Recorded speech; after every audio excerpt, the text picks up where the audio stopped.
কথায় কথায় অন্যকে খুশি করতে গিয়ে নিজেকে হারাচ্ছেন না তো? অন্যের চোখে আকর্ষণীয় হওয়ার চেষ্টা করতে গিয়ে নিজের স্বকীয়তা হারিয়ে ফেলা বর্তমানে একটি বড় সমস্যা। এই প্রবণতা থেকে বেরিয়ে এসে নিজেকে সঠিকভাবে উপস্থাপন করার জন্য আজ থেকেই কিছু বিষয়ে পরিবর্তন আনা খুব জরুরি। নাম্বার 1 হলো নিজের মূল্যবোধকে আগে রাখুন। সবাইকে খুশি করতে গিয়ে নিজের বিশ্বাস, পছন্দ বা নীতিকে বদলাবেন না কখনো। এতে আপনি ধীরে ধীরে নিজের আসল সত্তা হারিয়ে ফেলবেন। মনে রাখবেন, সবাই আপনাকে পছন্দ করবে এটা একদমই অসম্ভব, কিন্তু নিজের কাছে সৎ থাকা সব সময় সম্ভব।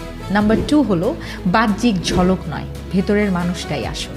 দেখতে সুন্দর একজন মানুষ সাময়িকভাবে সবার কাছে খুব আকর্ষণীয় হয়, কিন্তু আপনার চিন্তা, ব্যবহার আর মনই আপনাকে দীর্ঘদিন মনে রাখার মতো করে তোলে।